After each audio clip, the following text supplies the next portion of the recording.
അപ്പോൾ ആ ചാമ്പയ്ക്ക എന്ന് പറയുന്ന സാധനം നമ്മൾ ഈ ഒരു ലെവലിലേക്ക് മാറ്റി കേട്ടോ.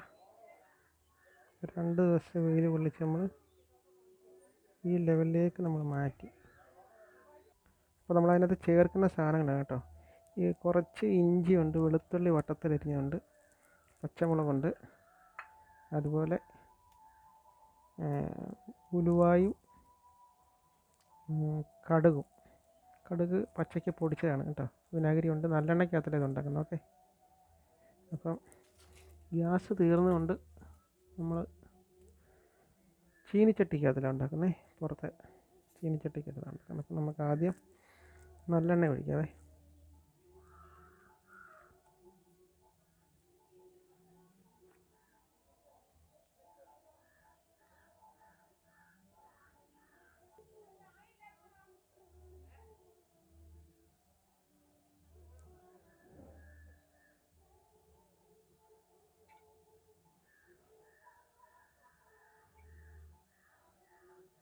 നല്ലെണ്ണ ആവശ്യത്തിന് ഒഴിക്കുക.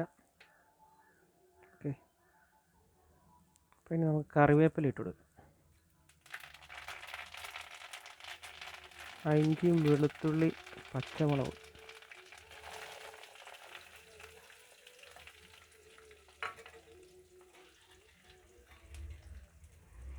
അപ്പോൾ അതിനെ നമുക്ക് നല്ലപോലെ ഒന്ന് മൂപ്പിച്ചെടുക്കണേ.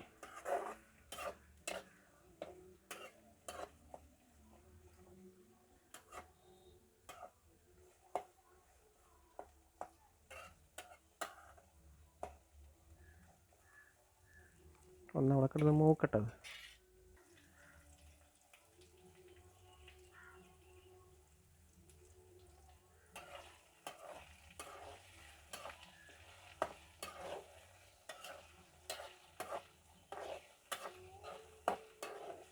നല്ലപോലെ ഒന്ന് മൂക്കണം ഇത്. അപ്പം ഇത് വീഡിയോ ചെയ്യാൻ കാരണം എൻ്റെ വീട്ടിലാണെങ്കിൽ പോലും ഈ ചാമ്പയ്ക്ക ആവശ്യം പോലെയുള്ളൊരു വീടാണ് എൻ്റെ. അപ്പോൾ അവിടെ എൻ്റെ അമ്മൂമ്മയായാലും അമ്മയായാലും ഒക്കെ ഇവർ ഈ അച്ചാറിടുന്ന സമയത്ത് അച്ചാറിട്ട് ഒരു ആഴ്ച കഴിയുമ്പോഴത്തേക്ക് ഇതങ്ങ് വെള്ളം പോലായി പതപതയായിട്ട് ഇങ്ങനെ ഇരിക്കും അച്ചാർ. അപ്പോൾ അന്ന് പോലെ ഞാൻ വിചാരിക്കുന്നത് ഇതിൻ്റെ ഒരു വീഡിയോ ചെയ്യണമെന്ന്. അപ്പോൾ അങ്ങനെ നമ്മൾ കണ്ടെത്തിയ ഒരു മാർഗ്ഗമാണ്. നിങ്ങൾക്കും ചെയ്തു നോക്കാം കേട്ടോ. അപ്പോൾ നമ്മൾ ഇതിനകത്തോട്ട് ഇനി കായപ്പൊടി ഇട്ട് കൊടുക്കുകയാണേ. കായപ്പൊടി ഇട്ട് കൊടുത്ത്, പിന്നെ ആ കടുക് ഉലുവ ഇതെല്ലാം കൂടെ അതിട്ട് കൊടുത്ത് അതിലിട്ടൊന്ന് നമ്മൾ ഇളക്കി കൊടുക്കണം.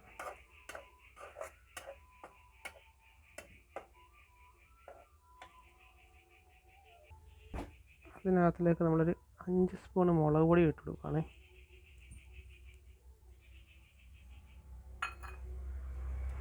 മുളക് പൊടി ഇട്ട് നന്നായിട്ടൊന്ന് ഉപ്പിട്ട് കൊടുത്തേ.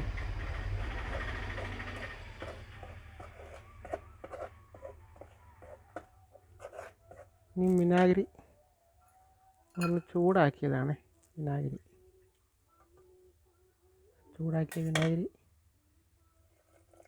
ഇതിലേക്ക് ഒഴിച്ചു കൊടുത്ത്,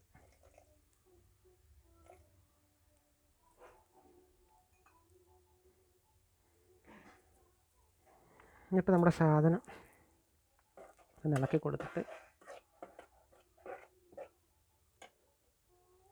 നമ്മുടെ സാധനം വാരി അതിലേക്ക് ഇടുകയാണ്.